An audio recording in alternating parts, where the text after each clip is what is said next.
of the most infamous criminal trials in America. The brothers accused of the murder of their wealthy parents in Beverly Hills. It was like an incredible soap opera.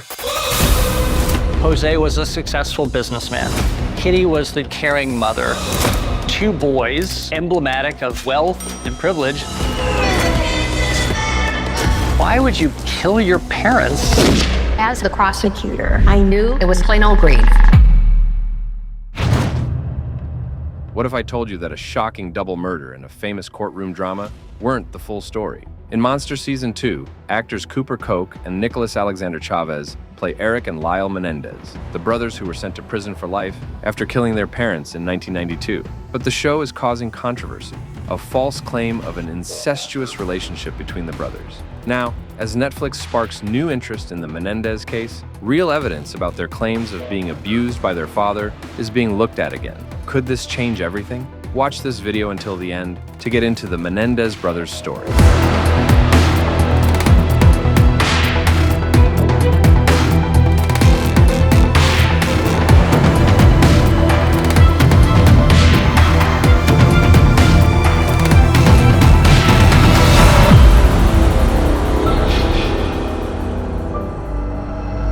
Let me introduce you to the key characters in this shocking story. First, we have Erik Menendez, the younger of the two Menendez brothers. Growing up under the strict control of their father, Jose Menendez, Erik always felt overshadowed by his older brother, Lyle. Together, they would commit a crime that shocked the nation. Lyle Menendez, the older brother, is now a convicted murderer. Alongside Erik, he was involved in the brutal killing of their parents, Jose and Kitty Menendez, on August 20th, 1989, in their Beverly Hills mansion. Now, who were Jose and Kitty Menendez? Jose Menendez was a successful businessman from Los Angeles, originally from Havana, Cuba. He came from a family of athletes and built a privileged life in the US, but tragically lost it all at just 45 years old, along with his wife.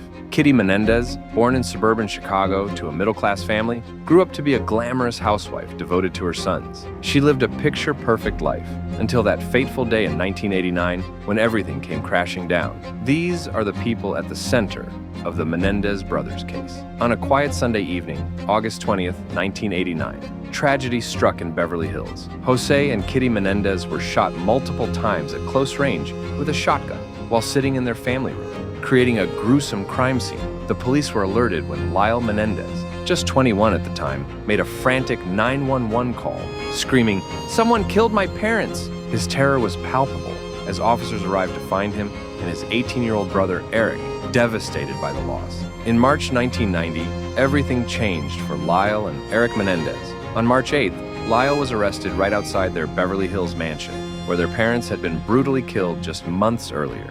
The police had gathered enough evidence, thanks to a shocking tip about their therapy sessions. 2 days later, Erik, who was in Israel playing tennis, learned about Lyle's arrest. Realizing he couldn't hide any longer, he flew back to Los Angeles and surrendered at the airport. It seemed the truth about Jose and Kitty's deaths was finally about to surface. When the Menendez brothers took the stand, they revealed a dark family secret that shocked everyone. Lyle Menendez was the first to testify.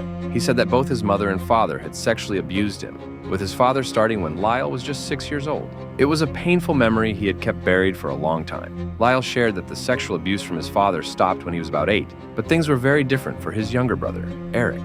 Erik's testimony was heartbreaking. He told the court that, unlike Lyle, the sexual abuse never stopped for him. It continued for years, right up until he was 18. Just days before the crime, Erik finally broke down and told Lyle everything. This confession brought the brothers even closer together, but it also pushed them to a breaking point. As the Menendez brothers' trial went on, more people supported their claims of abuse, including their cousin, Alan Anderson. Although he never saw any sexual abuse, he recalled something odd. Their father, Jose Menendez, often took showers with Lyle and Erik, and their mother, Kitty, wouldn't let Alan near the room during those times. However, the prosecution dismissed the brothers' self-defense claims. Former Los Angeles County District Attorney Jackie Lacey highlighted that after the murders, the brothers picked up the shotgun shells to avoid leaving fingerprints. Prosecutors argued that the real motive was money, noting that the brothers had purchased shotguns days before the killings.